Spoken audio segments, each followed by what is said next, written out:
Assalamualaikum warahmatullahi wabarakatuh.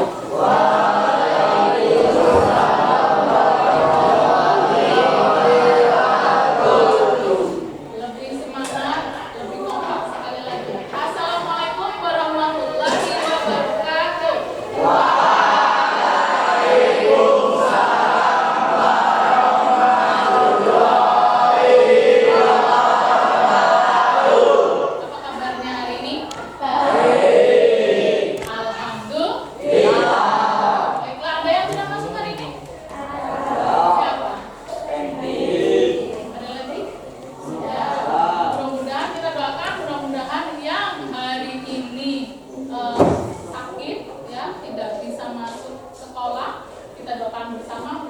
Besok sudah sehat lagi dan bisa kembali ke sekolah, ya. Amin. Nah, baiklah, untuk hari ini kita akan belajar satu jurus BK. Namanya, kalau di BK itu ada yang namanya 7 jurus BK hebat, ya. Dan hari ini kita akan mempelajari jurus yang pertama, yaitu kenali potensi. Kira-kira ada yang paham? Yang sudah paham ada nggak? Potensi itu apa sih kira-kira? Yang apa saja di dalam potensi? Yang kamu miliki? Bakat, pintar. Apa tadi yang belum bakat? Ya oke, bakat. Terus apa lagi? Selain bakat? Apa tadi yang saya dengar tuh tadi yang bakat dan minat. Betul, ada bakat, ada minat, ya. Tapi sebelum itu saya pengen kalian ada semangatnya dulu. Kita main dulu, kita ice breaking dulu, ya. Coba semuanya perhatikan baik-baik, ya, perhatikan baik-baik. Saya kepingin kalian berhitung, ya. Mulai dari mana nih? Dari sana apa dari sana? Oke, dari sana. Dari sini, Bu. Dari sana ya, nanti kalau geser nyambungnya kemana? Dari sini aja ya. Dari siapa? Finsa. Ya, tapi aturannya Finsa berarti nomor berapa Finsa? Nomor berapa kalau begitu? Dimulai dari 1. 1 biasa mengucapkan angkanya, ya. Tapi ketika kalian mendapatkan genap, hitungan genap, maka diganti dengan kata boleh ya, boleh boleh memilih salah satu. Kita akan menguji konsentrasi kalian, ya. Ini butuh konsentrasi. Siap belum? Sudah siap kan? Siap. Oke, siap. Ingat ya, sekali lagi, jangan berhitung dulu. Berhitungnya nanti ada gilirannya. Setiap angka ganjil maka kalian mengucapkan sesuai angkanya, ya, terusannya. Tapi kalau genap dikata atau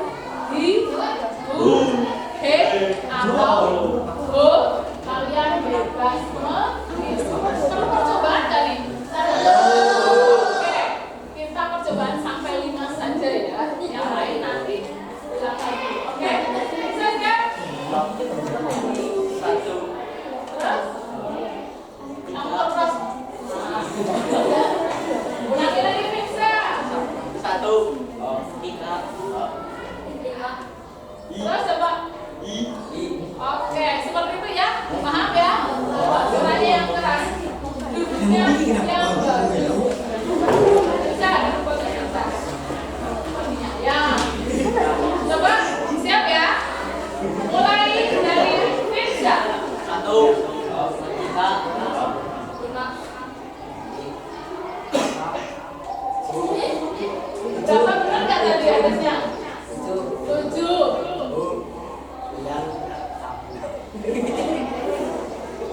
Ayo.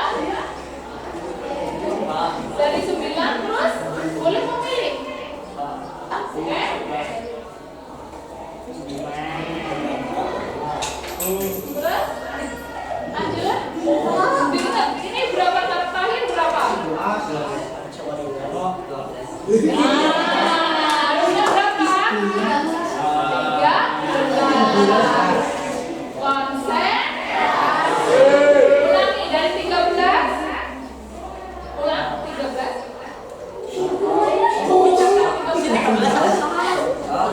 Ya, 13 terus 15.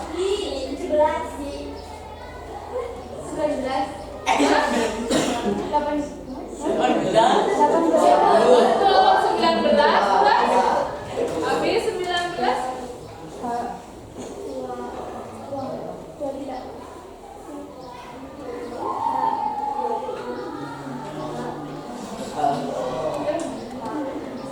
Oke, tepuk tangan untuk semua.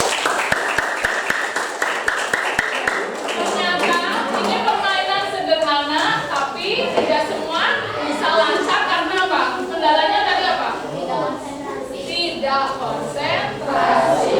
Hal sederhana pun ternyata butuh konsentrasi. Oke, kita lanjutkan lagi tentang kenali potensi. Nah, di layar sudah ada tujuan layanan ya. Jadi kenapa sih kalian perlu untuk diberikan layanan tentang kenali potensi? Ternyata ada tujuannya. Ada yang mau membantu saya membacakan tujuan layanan? Di sini ada dua orang saya minta untuk membantu saya membacakan tujuan layanan. Siapa tuh? Ya, silakan bahasa yang keras. Tujuan layanan 1. Murid dapat memahami konsep gaya belajar, kecerdasan, majemuk, dan mengenali bakat, minatnya sehingga dapat meningkatkan potensi diri secara bertahap. Kalau habis perempuan, terus laki-laki. Kira-kira siapa?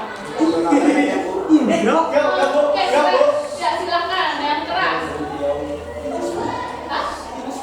Minus boleh maju. Juga sama. Guru tetap pakai kacamata.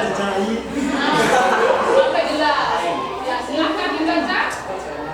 Murid mampu mengeksplorasi potensi, minat dan bakat melalui teknik asesmen dan menentukan karir yang sesuai minat dan kepribadian. Kepribadiannya atau bertangan. Terima kasih Asma dan Tere yang sudah membantu saya membacakan tujuan layanannya. Nah, jadi kenapa layanan ini perlu diberikan? Salah satunya yaitu supaya kalian mengenal konsep gaya belajar. Ya, gaya belajar itu apa aja? Nanti kita kulik bareng-bareng, kita bahas bareng-bareng ya. Terus kemudian ada kecerdasan majemuk itu apa? Mengenali bakat yang ada di dalam diri kalian ini yang lebih penting lagi. Supaya apa? Nantinya suatu hari kamu dapat menentukan karir yang sesuai dengan minat dan kepribadian kalian ya. Nah, layanan ini ya, kita punya metode namanya metode layanannya namanya disingkat AKA ya. Yang pertama itu aktivitas, yang kedua adalah refleksi, yang ketiga K-nya itu konseptual, dan yang keempat aplikasi. Ya, untuk aktivitas kita langsung ke aktivitas. Kita mengenal gaya belajar. Kalian sudah menerima link assessment apa belum di HP kalian masing-masing? Sudah. Kalau sudah, silakan kalian klik ya yang gaya belajar. Saya beri waktu 5 menit untuk mengerjakannya. Silakan. Kira-kira sudah menemukan yang mana?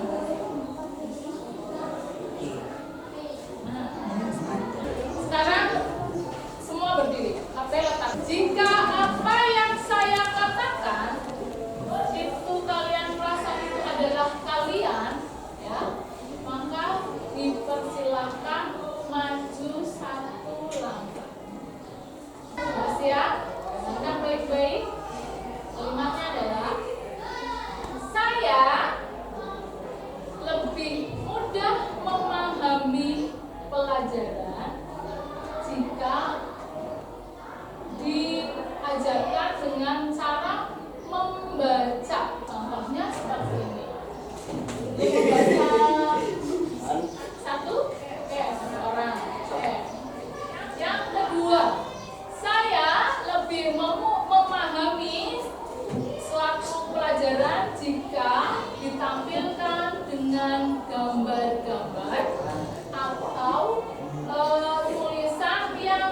warna-warni. Ada kan? Lebih paham jika coba dicek lagi di dalam diri. Oke. Kemudian sekali lagi ada lagi pertanyaannya. Saya lebih paham jika pelajarannya itu dengan cara mendengarkan sesuatu dari suatu rekaman. Ini ada pertanyaan lagi. Saya lebih senang belajar dengan cara mempraktekkan apa yang saya pelajari.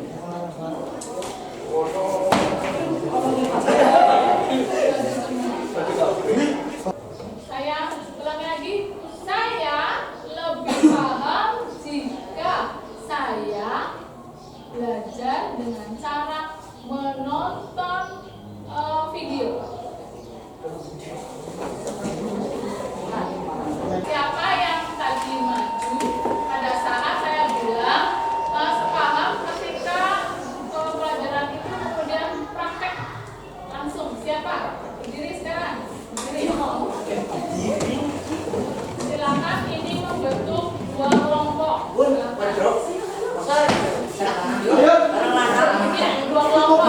Lihat tadi ya, yang praktek ya. Yang kemudian siapa yang tadi maju ketika belajarnya itu melihat gambar atau dengan cara membaca? Ya, sama siapa lagi? Bikin kelompok sendiri. Ya. Silakan duduk ya, boleh. Silakan duduk, bikin kelompok. Melingkar, boleh melingkar. Silakan. Sekarang dengarkan ya, dengarkan baik-baik. Silakan kalian berdiskusi ya. Nanti ada yang dari kelompokmu ada yang mewakili. Hasilnya apa hasil diskusinya? Ya, pertanyaannya ya, silakan kalian diskusikan apa persamaan yang kalian rasakan dalam hal belajar seperti itu. Ya, yang kamu suka, kalau yang di sini senangnya belajarnya dengan cara praktek, ya banyak bergerak gitu kan. Kalau yang mana tadi punya Hasna, nah ini senangnya membaca, lihat gambar, lihat simbol, gitu ya, lebih gampang paham. Terus yang sana apa tadi? Mendengarkan, ya yang mendengarkan ini juga sama ya, kayak yang lain ini ya, bergerak, mempraktekkan dan sebagainya. Silakan, saya kasih waktu 2 menit saja untuk diskusi. Persamaan kalian tuh apa? Ini yang kalian diskusikan. Coba asesmen tadi kita ganti dengan pertanyaan Kak saya tadi. Ya, harusnya kamu mesti asesmen. Kalau yang di sini apalagi selain terus bagaimana rasanya kira-kira besok kalau belajar seperti apa supaya bisa lebih mudah.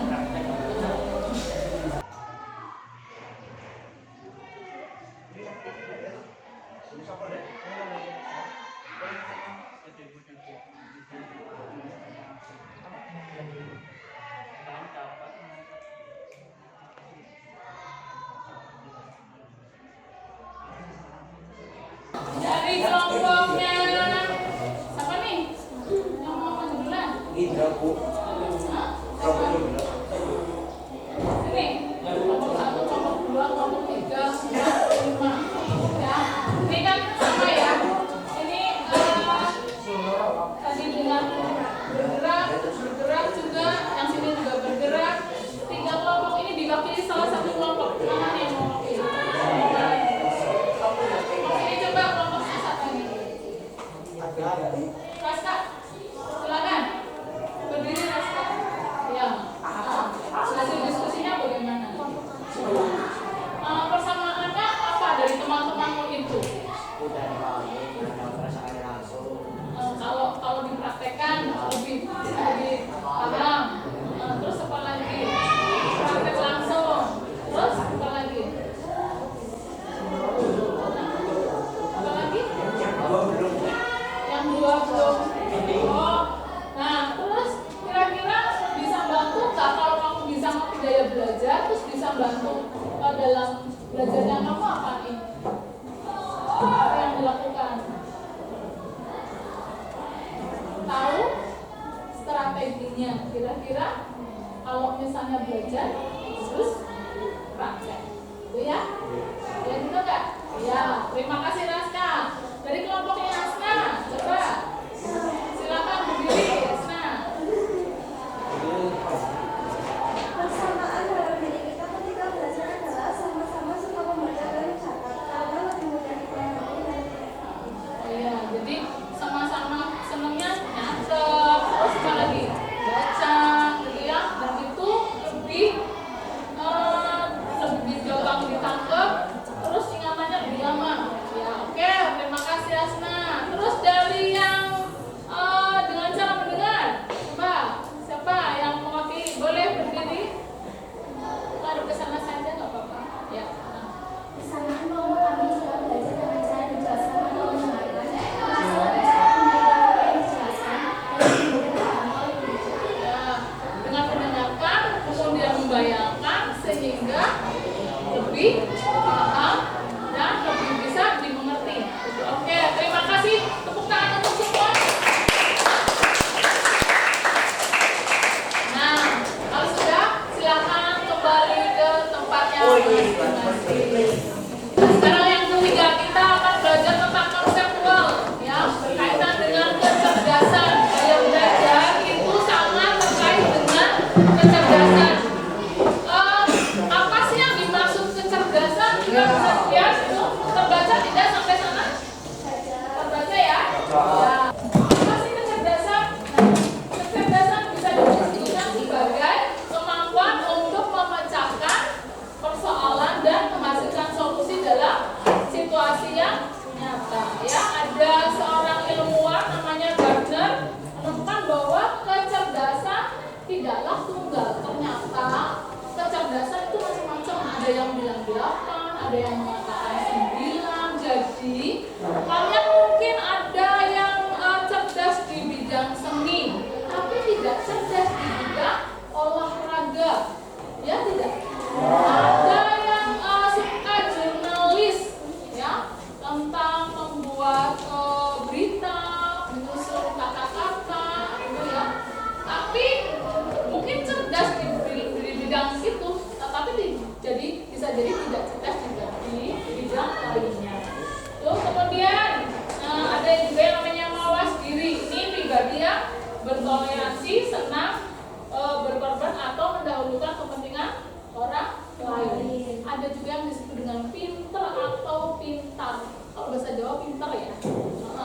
Kalau kita bilangnya di bahasa Indonesia jadi pintar. Ini mencerminkan karakter berilmu dengan ilmunya tersebut mampu mengantarkan kepada jalan yang berkah. Gardner itu mengatakan bahwa kecerdasan manusia itu enggak tunggal, jadi macam-macam. Salah satunya ada cerdas visual spasial, ada cerdas verbal linguistik, ya. Terus kemudian intrapersonal yang tadi, kemudian ada intrapersonal dan cerdas kinestetik, naturalis, logis matematis, cerdas musikal, ya. Ternyata banyak, ya. Nah, kalian masuk yang mana? Coba ini dilihat. Dari mulai yang ini, yang pertama cerdas visual spasial. Ini biasanya senang membaca, menulis, ya. Kemudian suka menyusun kata-kata, senang melihat gambar, simbol. Ada juga yang cerdas verbal linguistik. Linguistik berkaitan dengan informasi tertulis dan lisan. Biasanya anak-anak yang memiliki cerdas verbal linguistik ini mudah jika belajar bahasa, ya. Kalau belajar bahasa Inggris itu cepat nangkep, gampang nangkepnya, atau bahasa asing lainnya, ya.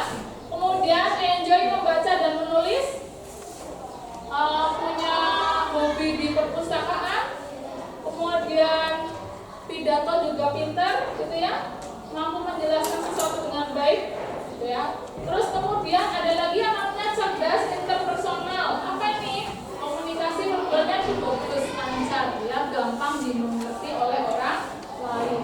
Apalagi terampil dalam komunikasi nonverbal. Kalau nonverbal harus kata-kata, gitu ya.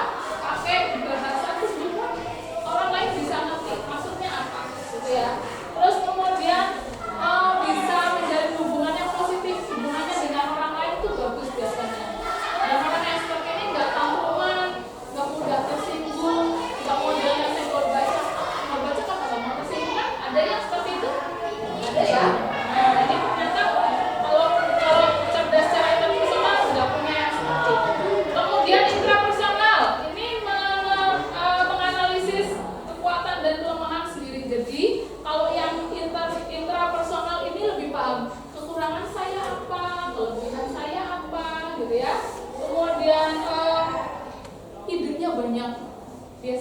kreatif gitu.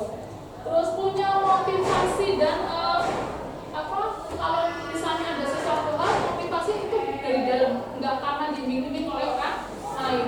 Nah, cerdas kinestetik ini hampir sama dengan tadi yang kalau belajar itu sukanya praktek gitu ya. Jadi bergerak, kinestetik itu bergerak. Kalau hanya dengan menghafal atau hanya membaca akan kesulitan, tapi kalau udah praktek mudah sekali memahami.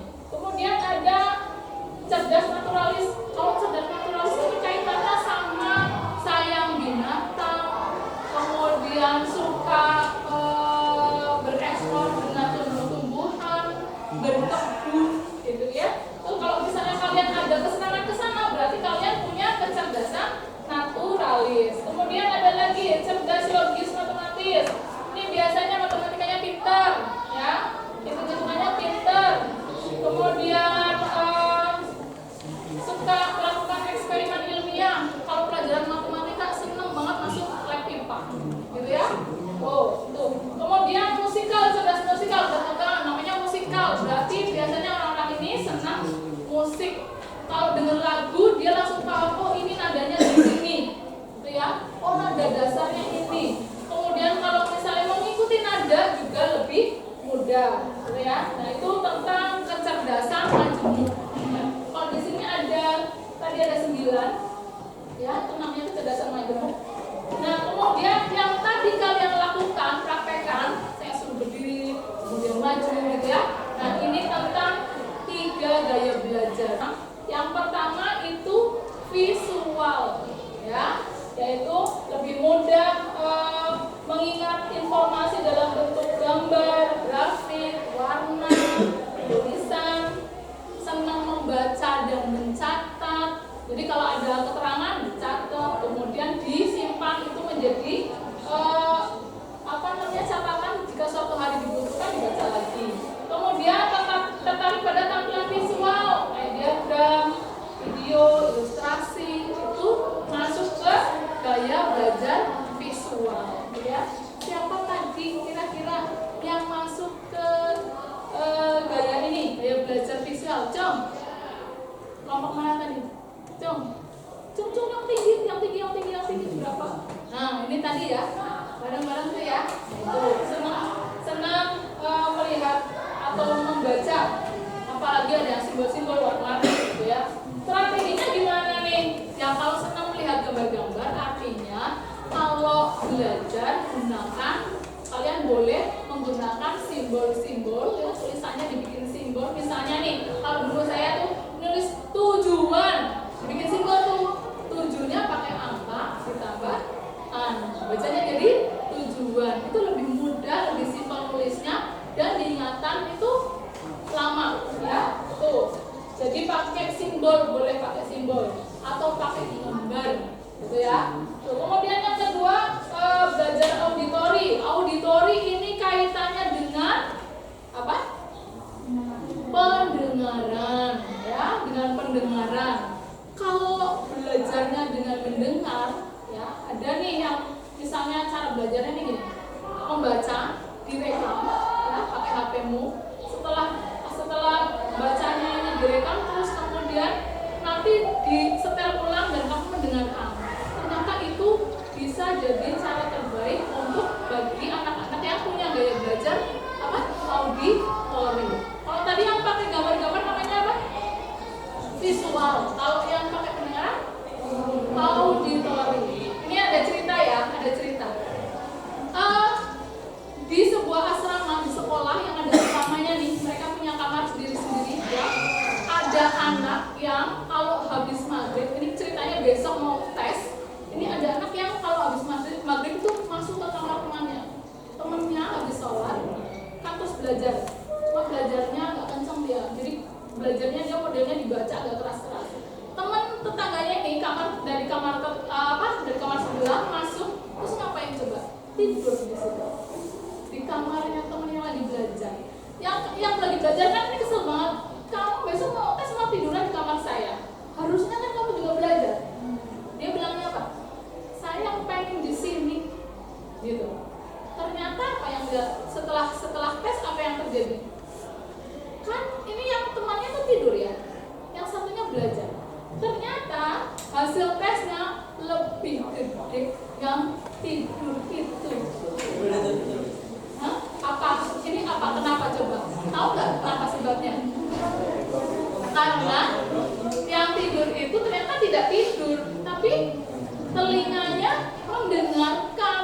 mendengarkan dari teman yang tadi sedang belajar.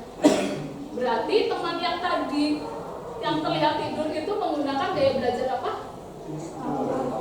Auditorium. Ya, ini auditorium. Nah, ini strateginya bagaimana? Bisa dengan diskusi, ngobrol sama temannya, dia mendengarkan gitu ya. Rekaman suara seperti yang tadi saya bilang. Terus kemudian lagu edukatif bisa juga dapat dilakukan. Itu mungkin ini lebih mudeng, bikin mudeng yang gampang paham. Terus kemudian yang ketiga, belajar kinestetik. Kinestetik tadi itu adalah yang belajarnya sambil dipraktekkan, nyentuh, bergerak, yang melakukan langsung, itu kinestetik ya. Terus kemudian kenapa sih yang kinestetik biasanya nggak bisa diam? Kenapa? Kalau diam terus jadi bosan, dia tidak.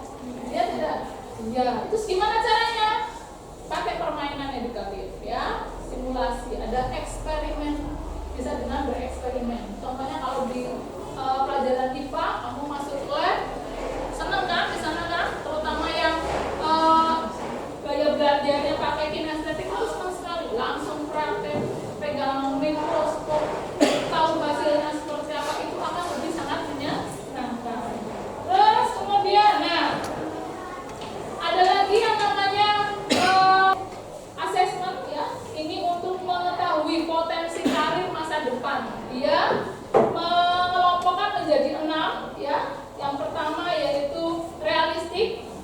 Ya, realistik ini praktik fisik nyata. Jadi biasanya orang-orang yang punya kepribadian realistik ini ya berkaitan dengan karir, ini senangnya bekerja kaitannya dengan mesin-mesin, kemudian ada kegiatan fisiknya, jadi nggak diem aja.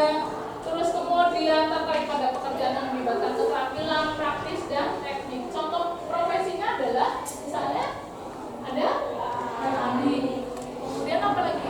Tukang listrik, terus teknisi ya, polisi, petani juga. Nah, yang kedua investigatif. Investigatif ini biasanya orangnya analitis, kemudian intelektual, senang mempelajari hal-hal yang sifatnya ilmiah, ya. Ada penelitian, misalnya seperti itu. Ini contohnya misalnya ini ilmuwan, dokter, analisis data, insinyur, ya. Kemudian peneliti, psikolog. Yang ketiga adalah artistik. Nah, kalau ada yang senang misalnya bermain peran, ya, terus kemudian senang musik, bisa jadi ya, atau suka mendesain sesuatu, maka kepribadiannya berkaitan dengan karir ini masuk ke artistik. Biasanya profesi yang pas untuk orang-orang artistik ini adalah menjadi seorang seniman, ya, seniman. Bisa juga jadi aktor, jadi artis. Ada di sini cita-cita jadi artis, bisa jadi, gitu ya, desain grafis, musisi, ataupun jadi arsitek, gitu ya. Yang kemudian yang keempat ada sosial, orangnya biasanya peduli, komunikatif ini gampang diajak bicara, kemudian bergaul dengan orang lain juga mudah, itu suka berinteraksi dengan orang lain, yang membantu, gitu ya.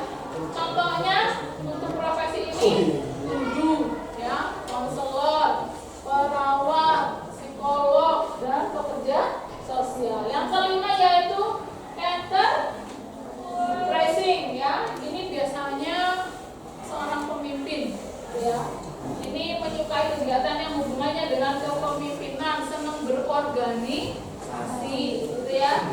Kemudian ngambil keputusan itu cepat biasanya. Ini contoh untuk profesinya, ada pengusaha, politikus, ada manajer.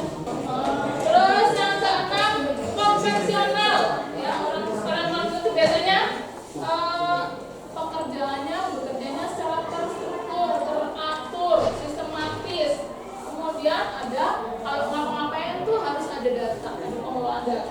ya, dan harus ada berdasarkan informasi. Nah, kalau konvensional, kepribadian yang bersifat konvensional biasanya ini profesinya adalah akuntan, terus administrasi di bidang administrasi, kemudian ada sekretaris juga, bisa juga sebagai staf keuangan ataupun petugas arsip. Ya, itu tadi tentang kaitannya potensi, kita perlu mengenai potensi karena memang ini penting sekali. Nah, dari sekian ya, dari sekian yang saya jelaskan, kalian mengira-gira, sekarang mengira-gira. Kira-kira ya, kalian itu satu gaya belajarnya tadi apa? Maksud apa? Ya, kira-kira tadi apa saja tadi? Masih ingat nggak gaya belajarnya apa aja? Tentang apa? Yang pertama tentang kalau kita melihat itu namanya apa? Visual. Kalau mendengar namanya auditory. Kalau yang harusnya bergerak, pengennya bergerak, harus praktek, namanya apa? Tune dan seterusnya. Tuh ya. Nanti dalam aplikasinya saya berharap yang pertama kamu menuliskan satu ya, gaya belajarmu itu apa ya, kemudian tadi kira-kira strateginya apa ya, terus kaitan dengan rencana karir masa depan, ini kaitannya tadi sama yang ini nih. Nah, ini potensi karir masa depan. Dari 6 ini kira-kira kalian yang cocok itu dengan diri kalian, dengan kepribadian kalian itu yang mana? Terus cita-citanya jelas, nanti akan saya bagikan ini ya, ditulis nama dan kelasnya, kemudian di sini ditulis gaya belajarmu apa, strateginya bagaimana, cita-citanya apa. Jelas? Saya bagikan satu-satu, silakan ini langsung diisi. Nah,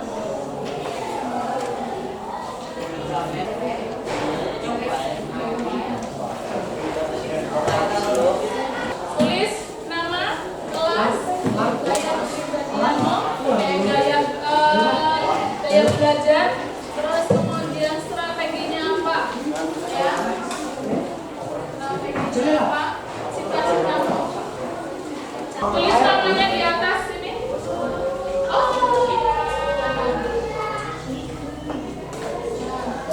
Masih ingat tadi gaya belajarnya ya? Ada visual, ada auditory, yang ketiga kinesthetik. 1 menit kumpulkan. Ada visual, auditory, atau kinesthetik. Kalian masuk yang mana? Strateginya yang akan kalian lakukan apa? Yang kemudian yang ketiga, apa cita-citamu? Menyesuaikan dengan kepribadian kamu. 1 menit.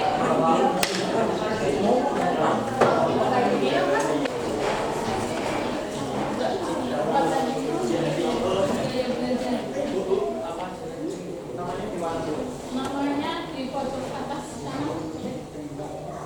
Tadi itu gaya belajar yang pertama, kalau kita melihat membaca namanya visual ya. Tapi kalau mendengar itu namanya auditory. Kalau misalnya belajarnya dengan cara bergerak, praktek, itu namanya kinesthetik.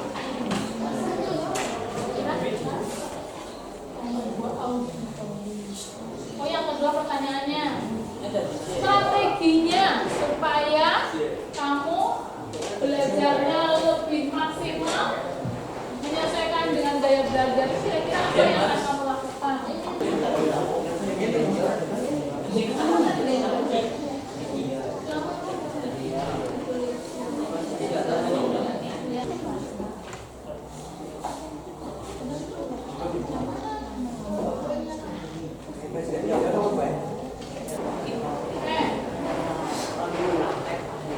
Dari yang auditory siapa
melakukannya secara langsung. Terus cita-citanya apa?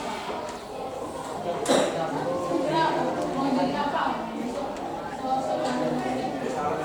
Jadi mekanik. Oke. Saya apresiasi untuk semuanya yang sudah mengisi dan kemudian menjawab pertanyaan. Kasih tepuk tangan untuk semuanya.